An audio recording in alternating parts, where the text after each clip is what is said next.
Got it. If you guys don't mind. Good luck. Let's do it. Yeah, we got it, bro. That'll be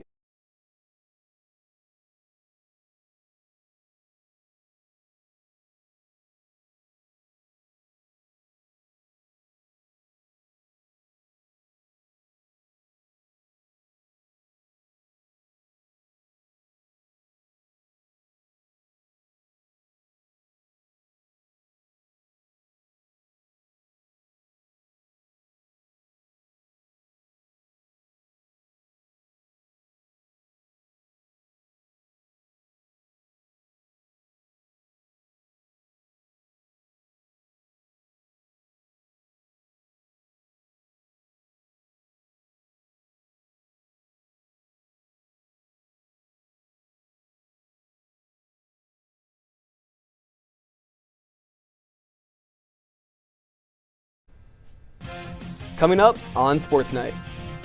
Men's basketball goes on the road as they look to make a playoff push.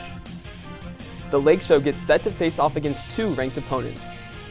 And women's basketball looks to stay alive at the end of conference play. Mikey, it's almost the end of February, and what a month it's been. Luka traded to the Lakers, Kendrick Lamar halftime performance, NBA Centel briefly taken off Twitter, and don't even get me started on the Oscars this weekend. Yeah, Luke, I'm excited to see who wins Best Picture. I mean, there's Dune Part 2, Wicked, but actually, we have the inside scoop, and lucky for all of you, you're already watching it because it's Sports Night right now.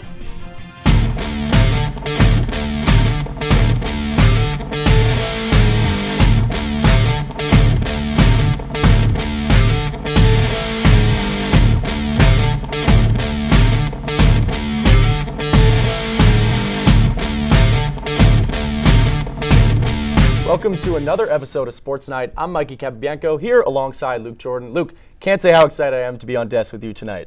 Same here, Mikey. It's been a big week in Northwestern sports, and we'll cover it all for you right here. And what better way to kick off the show than some men's hoops? Let's get right into it. Just like someone hoping to see Frank Ocean perform at Coachella, Northwestern's men's basketball was coming off a disappointing road trip out west and saw their hopes of joining in on March Madness fading fast. Let's see how they fared this week with their backs up against a wall. We've got Wildcats in Columbus, Northwestern seeking their first road win of the season at Ohio State. Let's get into it. And Micah Parrish would get the scoring started with this ridiculous three-pointer to beat the shot clock, and already it seems like the Cats will be dealing with 99 problems. Nick Martinelli scoring, not one of them. Gets into the paint for his signature floater. Cats on the board. And it is yam time, folks. Angelo Sciarvino gets up and makes Sean Stewart a screensaver. Holy hang time. And speaking of first years, KJ Wyndham in his bag is a scary sight. Pull up three, cash. Cats held the Buckeyes to 24 points in the first half, holding a 7-point lead.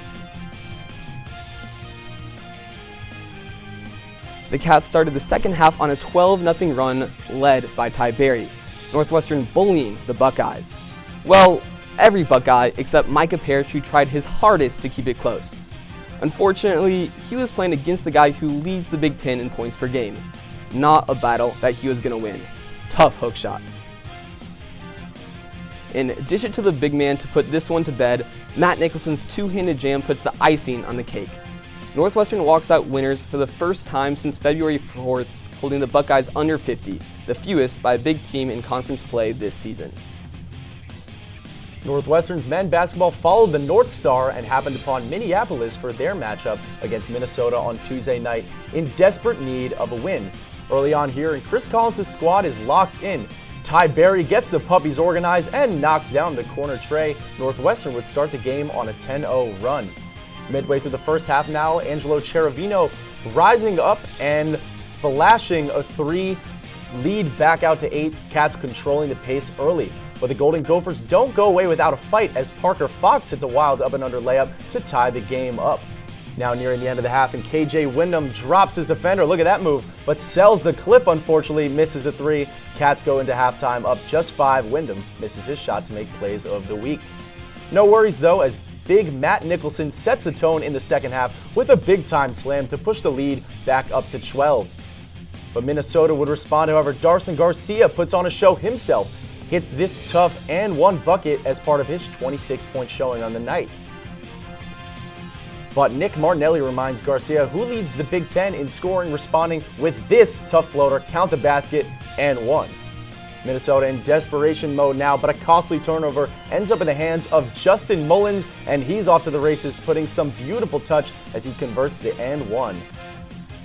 And that was all from Minnesota as the Cats defeat the Gophers and slot themselves in the Big Ten tournament race once again, continuing to heat up as we enter March. The task ahead isn't an easy one for the Cats as they'll face Iowa, UCLA, and Maryland to wrap up conference play. Sitting on the edge of the bubble, the Cats will have to essentially win out and then take a few games in the Big Ten tournament to hopefully be in the good graces of the committee. But head coach Chris Collins says the Cats playing some of their most resilient ball of the season right now, and as the saying goes, it ain't over till it's over. Now moving on to lacrosse, the third-ranked Cats had their work cut out for them this week as they faced two ranked opponents. A Friday night is perfect timing for your daily dosage of the Lake Show, a ranked matchup on tap against number 25 Colorado. Let's run it. Elena O got her first career start between the pipes for the Buffs, but Jordan Miles was eager to start giving her issues early. 1-0 and you. And the Buffs weren't catching any breaks on the night. Watch Maddie Taylor scoop up the rebound off the free position shot to score. Into the first, Campbell soup anyone? Served with a side of broken ankles courtesy of Riley Campbell. Northwestern with a commanding lead. And the second quarter had a scene double. Watch this. Nikki to Jordan off the free position opportunity. The Miles sisters showing that Evanston is clearly the city of sisterly love. Goal number 5 on the season for Jordan Miles. Emily Dodd had enough and took it upon herself to get Colorado on the board. Pure malice behind that shot, but Northwestern kept rolling. Maddie Taylor free position, she charges in and goes bottom left for the hat trick. She would end the night with 6. And want to know who else joined the hat trick club? Riley Campbell, of course, tapping the ball into the net to get the Cats into double digits. Oh, by the way, we're still in the first half. Let's jump to the end of the quarter where Alex Vantreska gets in on the fun, her second goal of the season. And the first years capped off the dominant night. Aditi Foster get after it. Northwestern would end up quadrupling Colorado in scoring, proving that Buffaloes do not belong in lakes. This Tuesday, number 23 Northwestern Lacrosse headed to the JMI Wireless Dome for a top 10 matchup with the number 6 ranked Syracuse Orange.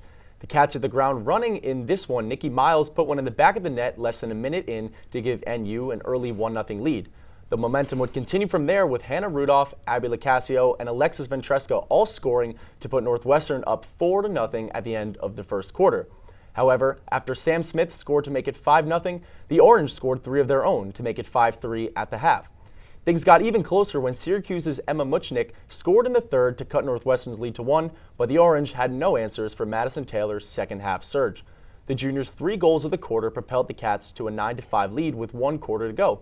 And while Syracuse made an effort to come back in the fourth, Taylor notched another pair of scores to give her 5 total goals and lead Northwestern to a 12-8 victory over a top 10 team.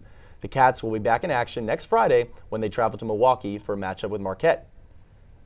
And now our very own Brendan Preisman joins us on the desk to talk about the Lake Show. Brendan, thanks for being with us today. Thanks for Let's having get me. started with Madison Taylor, who's the nation's point leader through just 6 games, an astonishing 41 points. However, no one else on Northwestern has any more than 18 points. So who do you think needs to step up offensively for the Cats to kind of give them more well-balanced offensive attack? Well, you mentioned it, Mikey. You know, you see someone with 41 points and you say, oh my goodness, how can that be a bad thing? And it's not on the face of it. Taylor leads the nation in goals per game at 5.17, 31 through 6 games, so over five goals a pop, and also has 10 assists as well, and that seems great. 41 points, that's fantastic. You know, Northwestern has had great scores in the past, Izzy Skane, Aaron Kuykendall. The issue is, where's all the other scoring coming from? For the most part, it's not. As you said, not a single player on Northwestern's roster other than Madison Taylor has scored more than 18 points this season. Nikki Miles has 17, 6 goals and 11 assists, and Riley Campbell has 15. She's the only other Wildcat in double figures in goals scored, but she's only got 10. Northwestern, they're fine right now offensively. Obviously, they're scoring almost 20 points a game, but most of those are coming from Taylor, and we've seen top 10 teams like Boston College, like Syracuse, really do a good job at shutting Taylor out. Remember, Taylor didn't score in the first half in that road trip against Syracuse. So Northwestern's going to need to find some more offensive success. As fun as it is to watch the Taylor Tornado tear through defenses, we're going to need to see a little bit more variety, maybe some Campbell Cyclones coming on through. If the Wildcats can do that, then they should be just fine going the rest of the way. Well, and where Northwestern has also really shown this year is on defense. They're allowing just 7.3 goals per matchup, and that's with some key departures from last season. Who's been stepping it up on the other side of the field this year? Yeah, you mentioned the departures. Carly Mahoney, Kendall Halpern, both of them All-Americans last year, both of them spectacular defenders, but it's the returners for Northwestern that have been making their hay this year. Sammy White, the senior, named preseason Big Ten Defender of the Year, one Big Ten Defender of the Week this past week for her performance against Colorado and Syracuse, but she has been a menace defensively. 13 ground balls, 10 caused turnovers, and 11 draw controls as well. She's been a terror basically everywhere on the field. One of Kelly Amonte-Hiller's favorite players, a really intelligent player, leads that zone defense. And then Jane Hansen coming back again in her 6th year of eligibility, I believe. 10 ground balls, 10 caused turnovers, and she was the real hero against Syracuse. 4 ground balls, 3 caused turnovers, including one on a free position, a LeBron James-esque chase down to prevent a sure Syracuse goal. She's been incredible. I can't believe she didn't make an All-Big Ten team last year. She really should have, so I'll be banging that drum for as long as I possibly can. Both White and Hansen should be All-Americans, and they proved it this week. And of course, a good defense can't be possible without a great goalkeeper behind them. Delaney Schweitzer has now made 4 starts after coming in from Syracuse, and her goals against average has really improved every game she's played. So I guess, what have you seen from her so far that gives you the confidence that she'll be ready for the challenge of Big Ten play? Yeah, well, after the first quarter against Boston College, when Delaney Schweitzer gave up 5 goals in her first action in purple and white, I was thinking, uh-oh, we might need to be worried here. But then, since more games have happened, I was starting to realize, okay, wait a second. That's just your first game back in collegiate action since last spring against the #1 team in the country that's got some of the best offensive players in the nation. Of course you're going to struggle to get going, but since then, Schweitzer settled down quite nicely. She gave up 13 goals to the Eagles. Since then, she's given up 14 goals total in 3 games, and against Syracuse, she gave up 8 of those goals, but also made 7 saves. She's done a much better job at being aggressive with her stick, willing to come out of the crease if need be to challenge an attacker head on, and you really see why she was named 2023 IWLCA Goalkeeper of the Year. She's an incredibly intelligent goalkeeper. Stick speed is fantastic, and she's done an excellent job at shoring up that Northwestern defense on the back line. Right now, really, everything's clicking, and the sky is the limit for this team. Well, Brennan, it seems like it's shaping up to be another exciting season for Northwestern lacrosse. Thanks for joining us in the studio tonight. Thanks, guys. And when we come back, we'll have updates on women's basketball, softball, and baseball.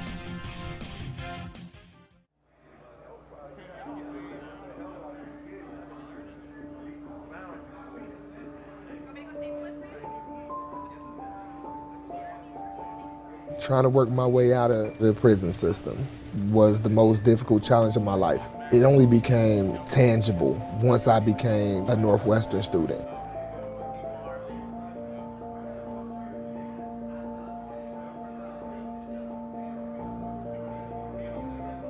One, two, three, 4.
My relationship with Giannis is unique. We're from the same country, we're from the same city.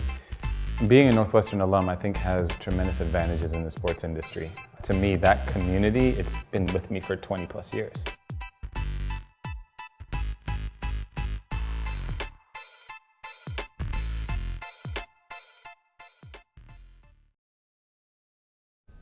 Welcome back to our Sports Night studio here in Evanston, or should I say, Evanston? That's right, we finally saw a 50-degree day and spirits were up all over campus, but despite the warm weather, we're actually going to head back inside and see what's been going down on the hardwood. Coming off a conference win against Rutgers, women's basketball is looking to keep the good times rolling, taking on 2 key Big Ten matchups as they fought to keep their postseason hopes alive. The Wildcats welcomed the 21st-ranked Maryland Terrapins to Welsh Ryan Arena last Thursday, hoping to take their 3rd Big Ten victory against one of the toughest opponents they'll face this season. Maryland, on the other hand, looking to maintain their strong Big Ten standing. First few minutes of this one, Caroline Lau hustling down the court, and she finds Kyla Jones for the first Cats points of the game. The Terps would surge ahead, but leave NU with a manageable deficit to end the quarter. And Maryland kept chugging along after the break. Kayleen Smirnikel under the rim, dishes to Sailor Poffenbarger, and she drills the three-pointer to cap off an 8-1 scoring run for her squad. But the Cats would not give up. Late in the first half, it's Gracie Sullivan finding Melanie Daly, who gets some space and nails the jumper to take Northwestern into the half. They've got work to do, down 18. But halfway through the third, and things are getting interesting. Daly mid-range jumper, and it's good. In the blink of an eye, the Cats have pulled within 10. Northwestern battling late in the fourth, Lau to Sullivan for 3, and she connects. Cats cut the deficit to 5, and we've got a ball game. A chance to complete the comeback now. It's Sullivan again. She shoots, but this one clanks off the rim. Missed opportunity to make it a 1-possession game. The Cats still have a shot if they play some defense. Smichael to Sarah Tebasu, and she puts it up, and it's pure. Tebasu with a key 3 to ice the game for the Terps. Northwestern made a valiant effort at a comeback, but they ultimately fall short. 85-79 is the final score from Evanston as the Cats look to regroup and retune for their penultimate regular season matchup.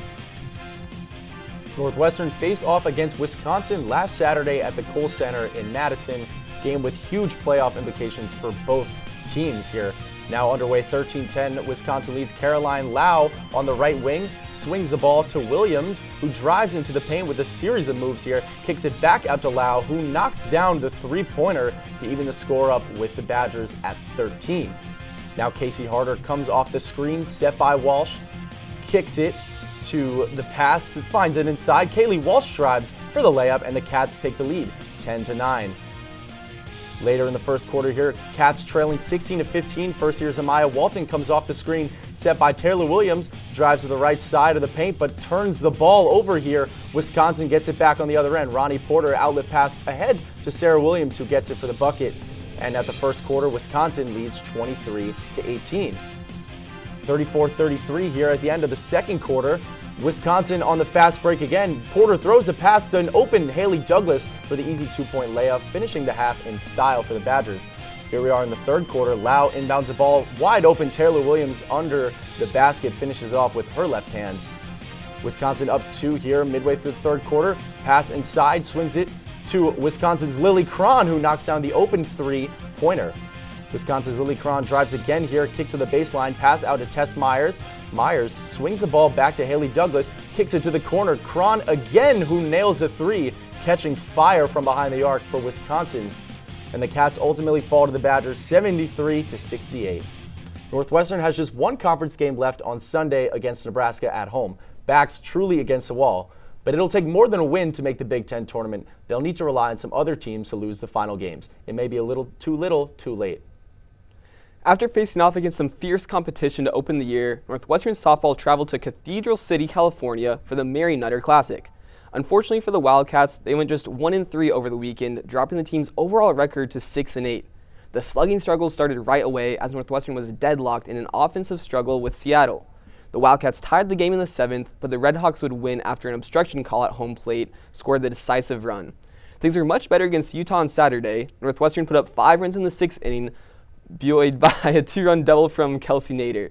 NU took a 6-1 victory in that contest, but Saturday still dealt with the Wildcats' loss. St. Mary's allowed just 2 Northwestern hits in a 2-0 victory, dropping the Wildcats to 1-2 on the weekend. And if Sunday isn't a day for relaxation, someone forgot to tell Cal's office. The Golden Bears leapt all over Northwestern's pitching, scoring 15 runs in just 5 innings.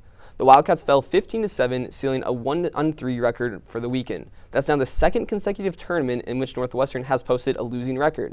The Cats will be back in action this weekend at the Cardinal Classic in Louisville, Kentucky. Following its first opening series victory since 2008, Northwestern looked to continue the momentum in Cary, North Carolina this weekend. The Cats kicked off the weekend with a matchup against Harvard on Saturday. Northwestern opened the scoring in the third inning with RBI singles from Trent Liolis and Tyler Gannis. The Cats added 2 more runs in the 5th inning and a run in the 8th inning to extend the lead to 5. Grad student Crawford Wade got the start on the mound, pitching 7 scoreless innings and fanning 9 batters. Combined with Sam Leboki's 2 innings, the Cats only allowed 1 run and took Game 1 5-1. On Sunday, the Cats looked ahead to a doubleheader with Fordham. All of Game 1's action happened in the first inning. Senior catcher Bennett Markinson launched a 2-run home run to left field to put the Cats up 2 in the top of the first. In the bottom of the frame, Fordham responded with an RBI single, but 6 consecutive scoreless innings from Garrett Shearer prevented any more Rams offense as NU won 2-1. However, Fordham flipped the script in Game 2, scoring a pair of quick runs in the second frame. Luckily, Bennett Markinson came to play and blasted another 2-run homer in the 4th. After Tyler Gannis tacked on another run in the following inning, Markinson hits his 2nd home run of the game and his 3rd of the day to take a 6-2 lead. The Cats added 3 more runs between the 7th and 8th innings to grab a 9-3 win. The Cats faced their biggest test on Monday when they took on Indiana. For the 3rd time this weekend, the Cats' offense had an early start, jumping out to a 2-0 lead after 2 frames. An RBI double in the 4th and an RBI single in the 7th evened the score. Joey Franceschi gave IU the 3-2 lead in the 8th with an RBI single. And with their backs against the ropes in the top of the 9th, the Cats looked to no one other than quarterback-turned-outfielder Jack Lausch, who single-tied the game at 3. Unfortunately, NU couldn't hold on in the bottom of the frame as the Hoosiers walked it off on an RBI single. NU's 3-1 weekend pushes its record to 5-2, its best start since 2003. The Cats will face number 17 Duke in a weekend series starting Friday. And stay right where you are, because when we get back, we'll have an exclusive look at Northwestern wrestling.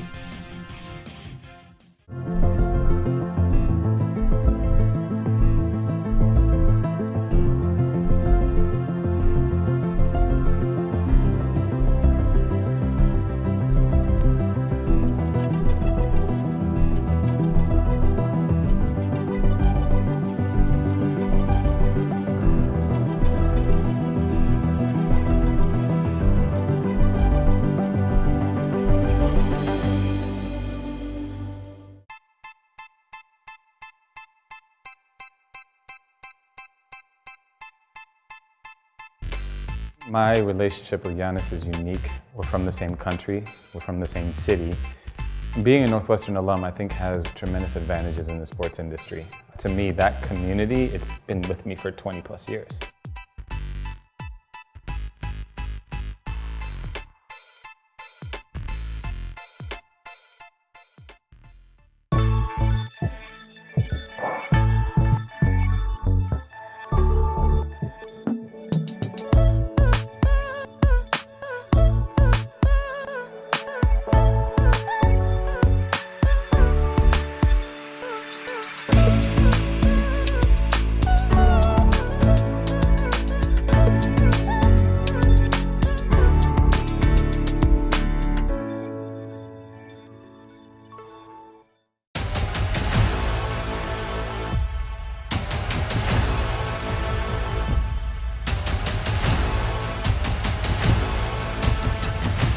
Ready, set, now!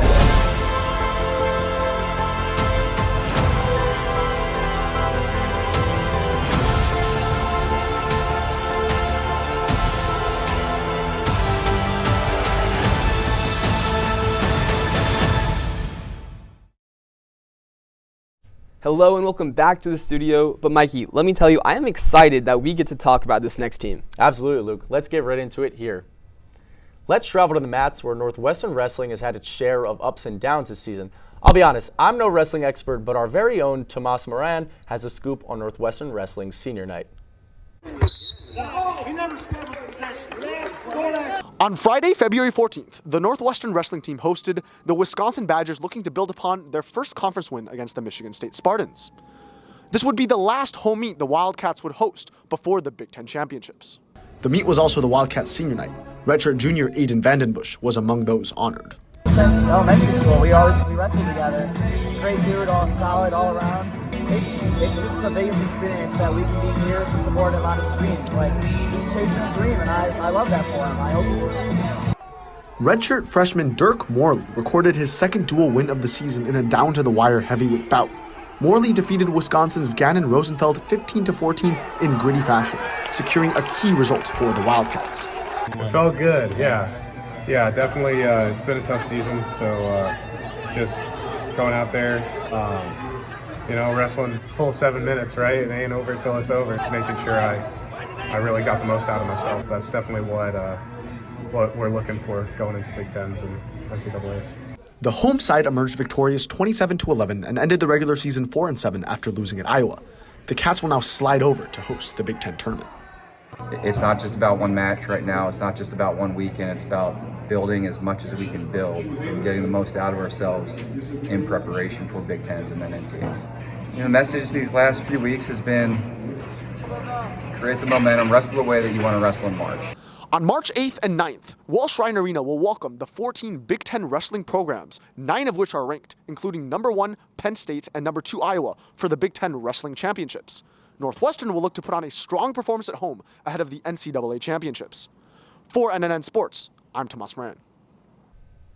Thanks, Tomas. Couldn't have said it better myself, and it'll be an important couple weeks here for the Cats as they prepare for the Big Ten Championships here in Evanston next weekend. Northwestern's women's tennis faced off against a couple of ranked opponents last weekend. They took on the 31st ranked Vanderbilt Commodores, followed by the 30th ranked Kansas Jayhawks. On Friday, the Wildcats lost their match with Vanderbilt 4-2. The Cats could not find their rhythm in doubles, but Brittany Lau and Mika Dagan-Fruchtman dropped their Court 1 match 6-4 as well. Singles was a different story. Both Sydney Pratt on Court 4 and Nina Feldman on Court 6 beat their opponents in straight sets. On Sunday, however, the Cats struck back against the Jayhawks, winning by a score of 4-3.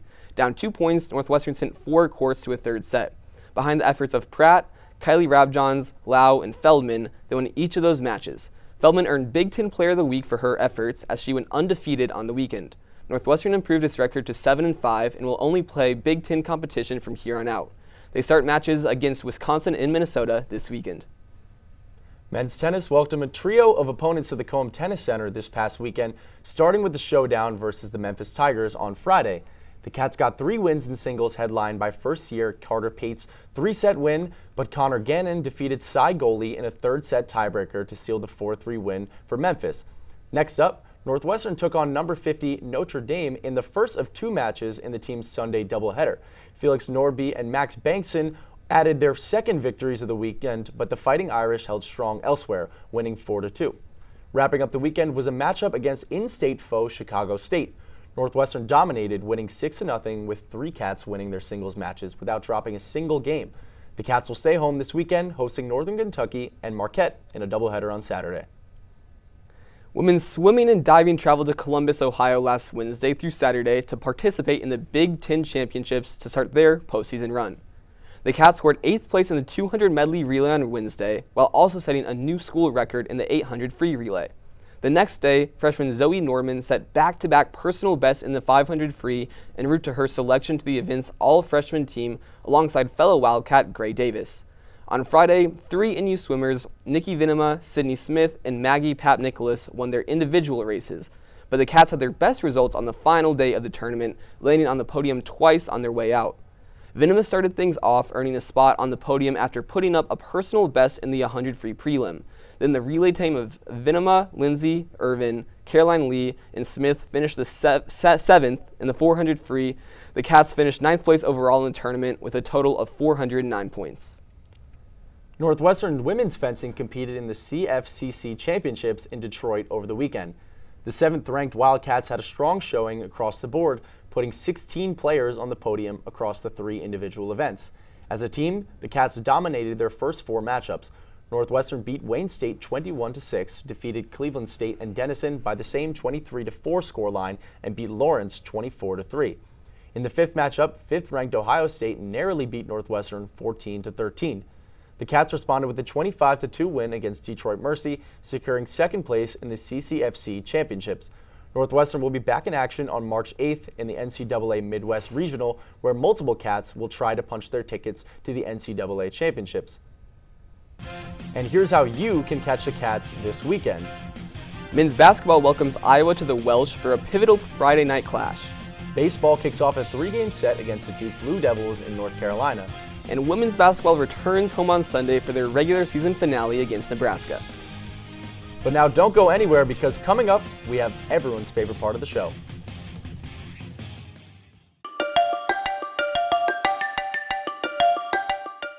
I'm Kelly McEvers, founding host of the NPR podcast Embedded. I'm James Edwards, host of the Unresolved podcast from Frontline. I'm Antonia Cereijido, former senior producer of Anything for Selena podcast and current executive producer at Elias Studios.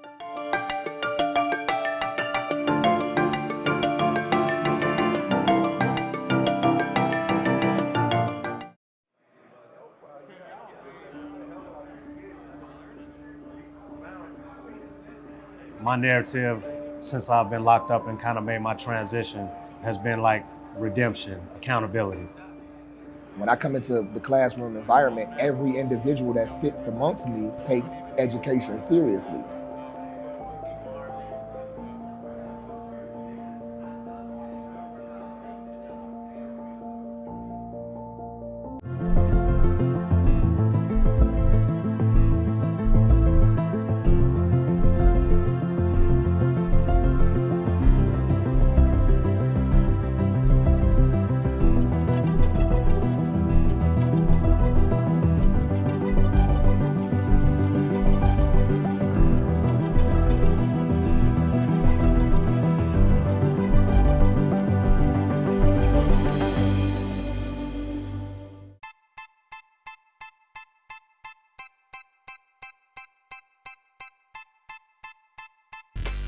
My relationship with Giannis is unique. We're from the same country, we're from the same city.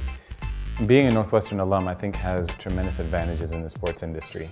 To me, that community, it's been with me for 20 plus years.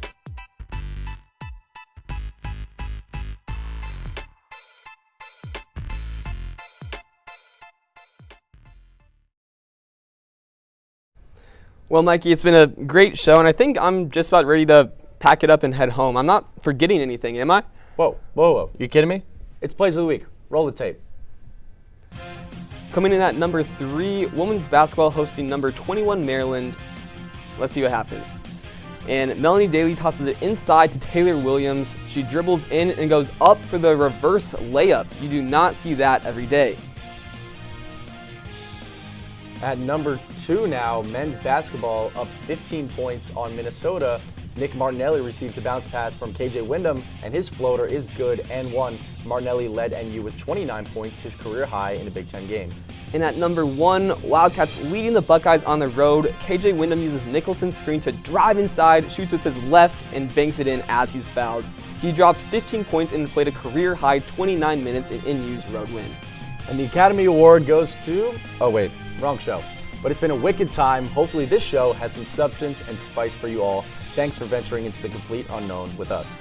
If you're still watching this, I'm glad that you can say, I'm still here. Hopefully it hasn't been too brutal. Make sure to follow us on Instagram at NNN Sports and Twitter at NNN_sports. For Mikey Capobianco, I've been Luke Jordan. Have a great evening.